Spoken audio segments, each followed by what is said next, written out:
Haleluya, haleluya, haleluya. Selamat pagi saudara-saudara kekasih dalam Yesus. Selamat bertemu kembali dengan saya di dalam acara sarapan firman Tuhan. Karena pagi hari ini untuk bekal saudara melakukan aktivitas sehari-hari. Saudara, judul yang akan saya sampaikan pada pagi hari ini atau saat ini adalah kegalauan Petrus. Kegalauan Petrus, saudara-saudara, atau kegalauan hati, pikiran Petrus di dalam kehidupannya. Saudara tahu Petrus itu dalam Alkitab adalah seorang nelayan handal, saudara-saudara. Seorang nelayan, pekerjaannya adalah mencari ikan, nelayan, saudara-saudara. Dan pekerjaan adalah mencari ikan, tentu saja penghasilannya adalah dari ikan, saudara-saudara. Dan apa yang dialami oleh Petrus ini, kisahnya ada di dalam Injil Lukas. Untuk jelasnya, Injil Lukas pasal 5, ayat yang ke-5, ayat yang ke-4, 5, 6, dan 7, saudara-saudara. Saya bacakan demikian, saudara-saudara. Ayat 4, setelah selesai berbicara, ia berkata kepada Simon. Simon ini adalah Simon Petrus, saudara-saudara. Bertolaklah ke tempat yang dalam dan taburkanlah jalamu untuk menangkap ikan. Simon menjawab, Guru, telah sepanjang malam kami bekerja keras dan kami tidak menangkap apa-apa. Tetapi karena engkau menyuruhnya, aku akan menebarkan jala juga. Ayat yang ke-6, dan setelah mereka melakukannya, mereka menangkap sejumlah besar ikan, sehingga jala mereka mulai koyak. Ayat 7, saudara-saudara. Lalu mereka memberi isyarat kepada teman-temannya di perahu yang lain, supaya mereka datang membantunya. Dan mereka itu datang, lalu mereka bersama-sama mengisi kedua perahu itu dengan ikan hingga hampir tenggelam, saudara-saudara. Saudara-saudara, kisah Petrus ini adalah luar biasa. Saudara, Petrus dan teman-temannya, ya, karena sudah bekerja keras sepanjang malam, bahkan semalaman dikatakan dalam firman, untuk menangkap ikan. Tapi apa hasilnya? Nol, saudara, nol. Ya, nol.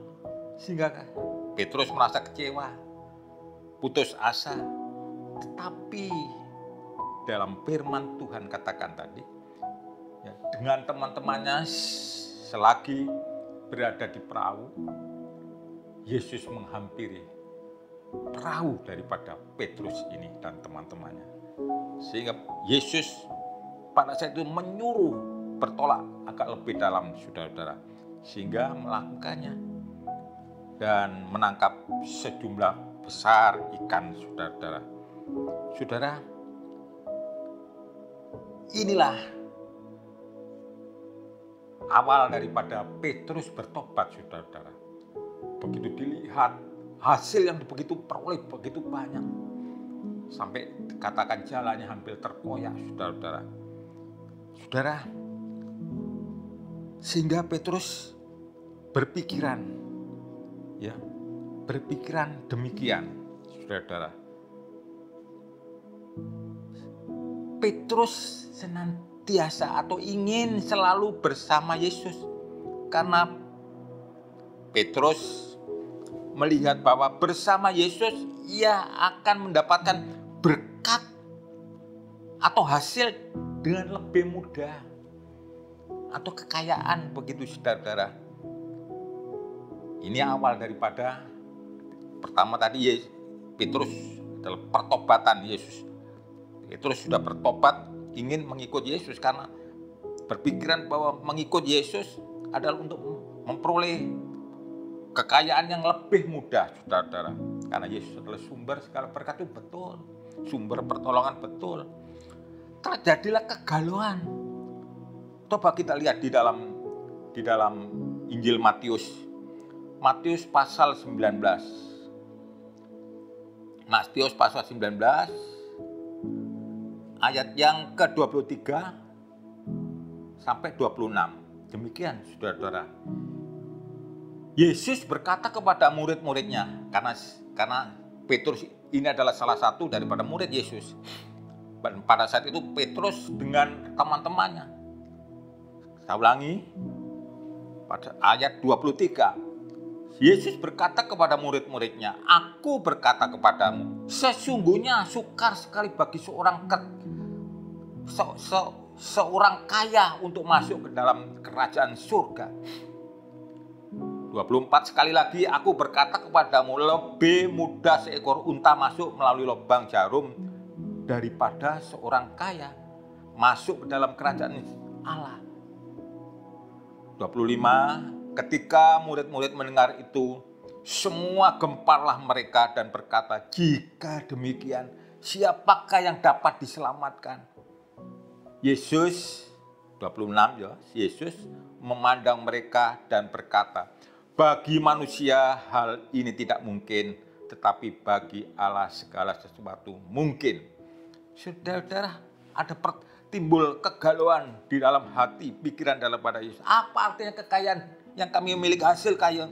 Tapi kalau kami tidak selamat atau sulit masuk dalam kerajaan surga, kerajaan Allah. Tetapi dengan di tengah-tengah kegalauan tadi, lalu Petrus bertanya pada Yesus, ya, kembali lagi Petrus sekali lagi, Petrus bertanya kepada Yesus karena tidak puas dengan jawaban Yesus yang demikian. Terus lanjutannya saudara-saudara, ada jawaban daripada Yesus dalam Injil Matius pasal 19 dan ayat 27. Inilah jawaban Yesus yang mengejutkan saudara-saudara untuk Petrus.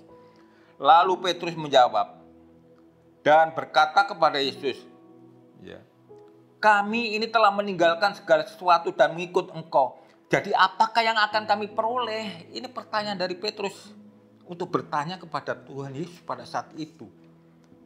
Ya, jadi pertanyaan ini muncul dari Petrus karena Yesus, ya, karena Yesus sebagai sumber berkat di awal pertobatan daripada Yesus. Jawab Yesus dalam Injil Matius, kembali lanjutannya saudara-saudara.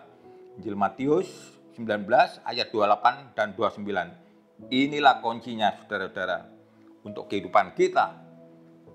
Ayat 28. Yesus kata Yesus kepada mereka, "Aku berkata kepadamu, sesungguhnya pada waktu penciptaan kembali, apabila Anak Manusia bersemayam di takhta kemuliaannya, kamu yang telah mengikut Aku akan duduk juga di atas 12 takhta untuk menghakimi ke-12 suku Israel." 29.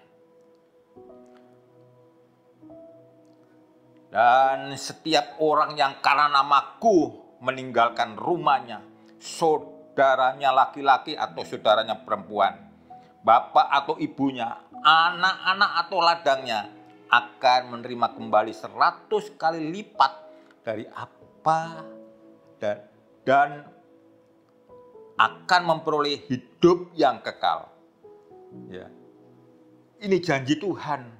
Jadi saudara-saudara, jadi Petrus sudah jelas dikuatkan imannya.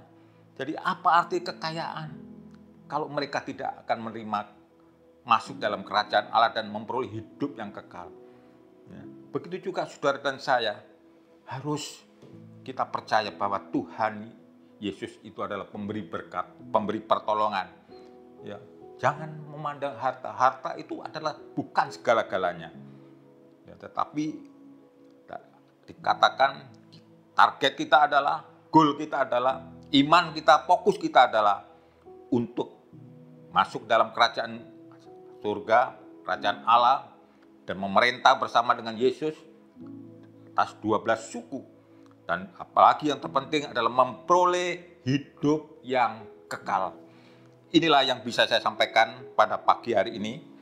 Karena kami percaya saudara dan saya dengan firman ini akan dikuatkan dalam mengiring Tuhan.